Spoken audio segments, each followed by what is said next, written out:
ঝলমলে বিনোদন দুনিয়ায় তারকাদের জন্মদিন মানেই সাধারণত জমকালো আলো, দামি 5 তারকা হোটেলের পার্টি আর বিলাসবহুল কেক কাটার উৎসব।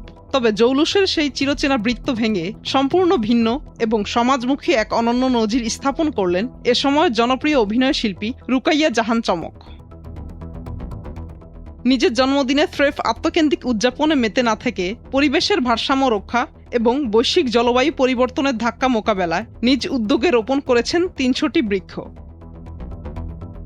চমকের এই ব্যতিক্রমী ও পরিবেশ বান্ধব উদ্যোগকে সামাজিক যোগাযোগ মাধ্যমে প্রশংসায় ভাসাচ্ছেন সাধারণ নেটিজেন থেকে শুরু করে বিনোদন অঙ্গনের সহকর্মীরা। অনেকেই বলছেন, কেক কেটে বিপুল অর্থ অপচয় করার চেয়ে জন্মদিনের মতো বিশেষ দিনকে প্রকৃতির মাঝে উৎসর্গ করার এই মনস্তত্ত্ব প্রতিটি সচেতন মানুষের জন্য এক দারুণ অনুপ্রেরণা। রূপালী পর্দার গ্ল্যামারাস লাইফস্টাইল ধরে রাখার পাশাপাশি সমাজের প্রতি নিজের দায়িত্ববোধের এই জাদুকরী বহিঃপ্রকাশ ঢালিউড সংস্কৃতির জন্য এক ইতিবাচক বার্তা বলেই মনে করছেন নাট্যবোদ্ধারা।